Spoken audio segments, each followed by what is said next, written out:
Welcome back, Blade fans, to another review of a new knife by Civivi this time. I am OG Blade Reviews.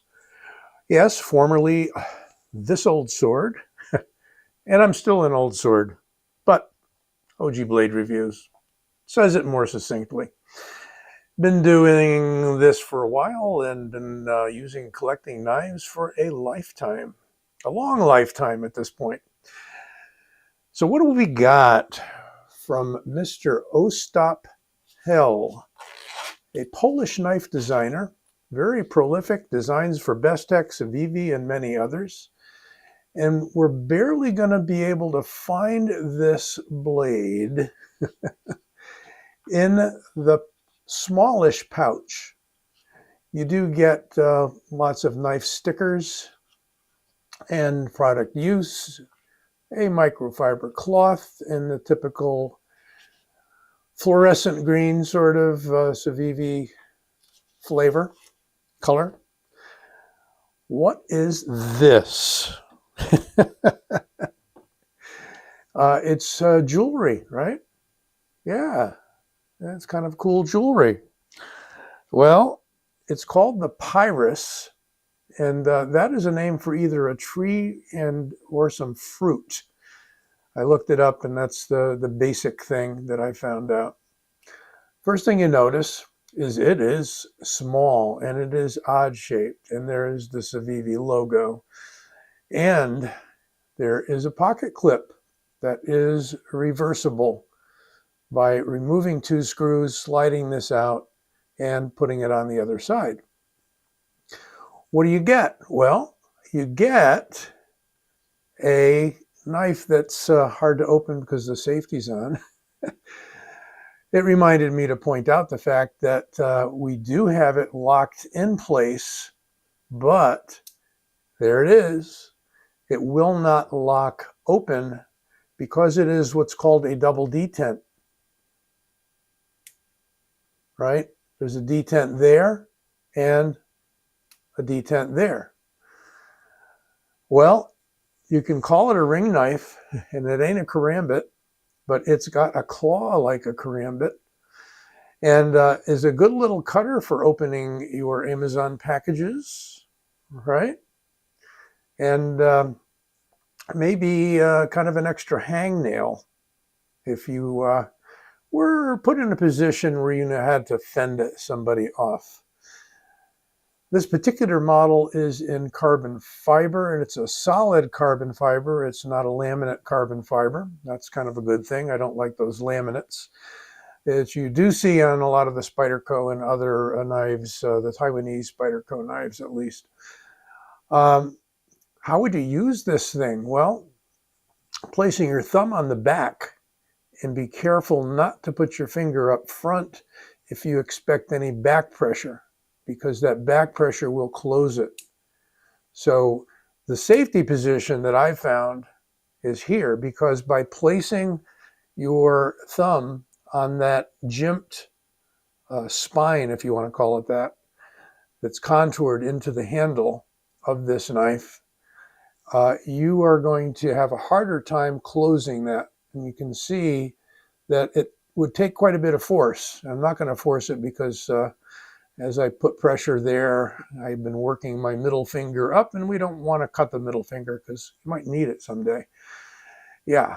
So when we close this Pyrus by Ostap Hel, we can set it down into a pocket, and just using this belt as an example, it's a section of tactical belt, you'll be able to see that it disappears below the belt line, below the pocket line. All you see is this wire loop. And what I would do is on the inside of my pocket, I would pluck it up like that. And then, don't know whether that would be the right position for a righty or not, but you would be able to flip it open like that. Now, a double detent is pretty secure, but again, it's not locking. So any hard back pressure, you don't want to back wrap this knife, will close it. I don't find that a real issue if you're simply cutting with it, but in a defensive situation, if you keep your finger out of the way, that is a non-issue, except that you would lose the blade temporarily into the handle. That's the direction that it's going to be used. So the pressure is really here against that locked open position, right? It's not going to fold backwards this way. So quick little movements like that might do the job. Oh, how are we going to measure this? Well, it's got a, if we go like that, the blade's about the actual sharpened edge is only like a 1/2 inch. Okay. 1/2 inch, no, 3/4 of an inch. My bad. 3/4 of an inch. And if we go all the way back here, we've got about 1 inch. Close as I'm going to come. And what do we got here for other measurements? Got to do it. Handle thickness, 0.45. Blade thickness. Blade thickness. All right. 0.08. Or 2.1 millimeter. What does it weigh? Well, not much, I would suspect.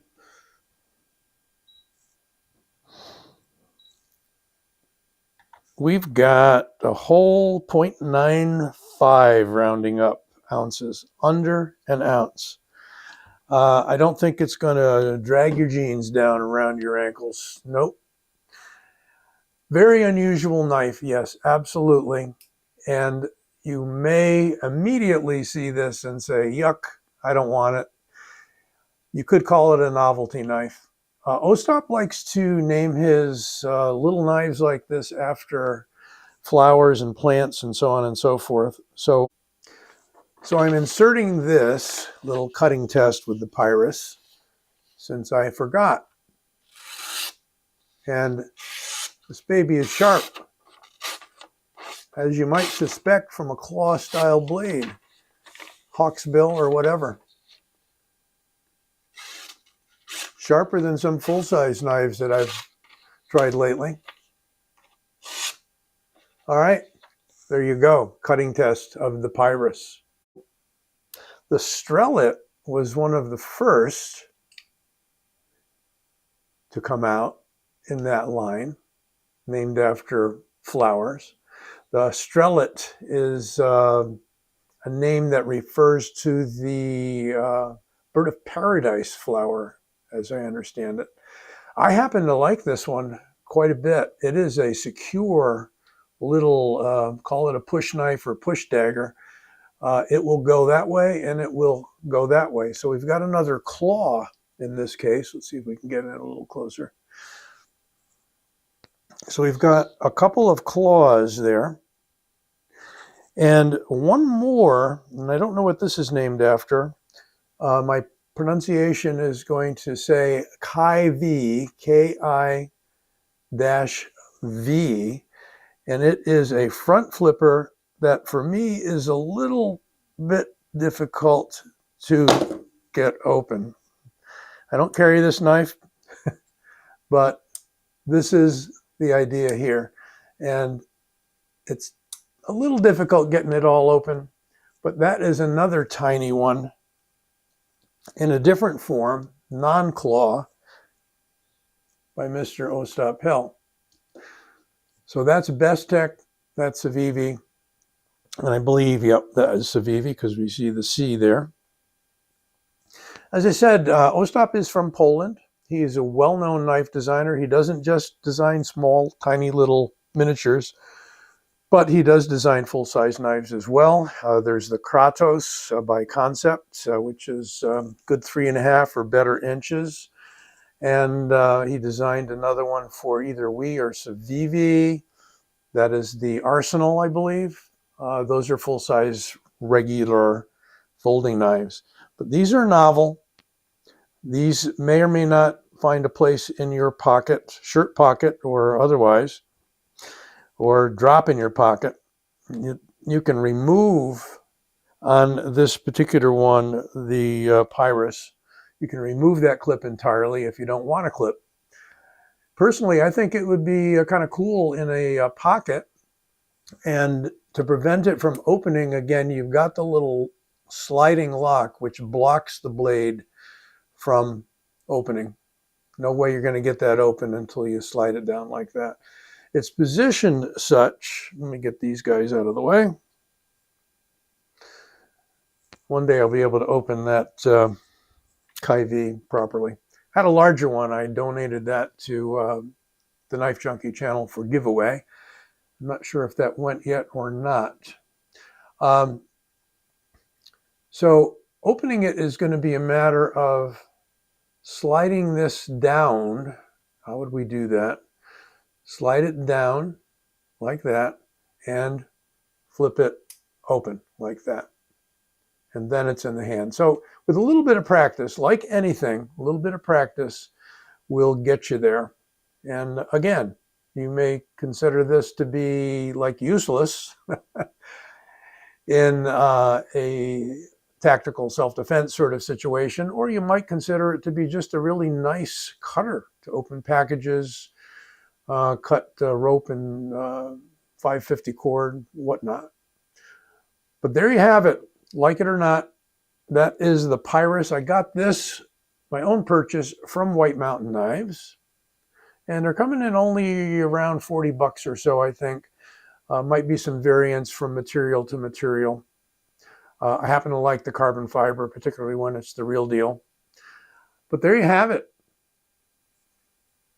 New one just dropped from Civivi, the Pyrus. Be well, take care, and you can subscribe by clicking my logo right over there. Take care, be well.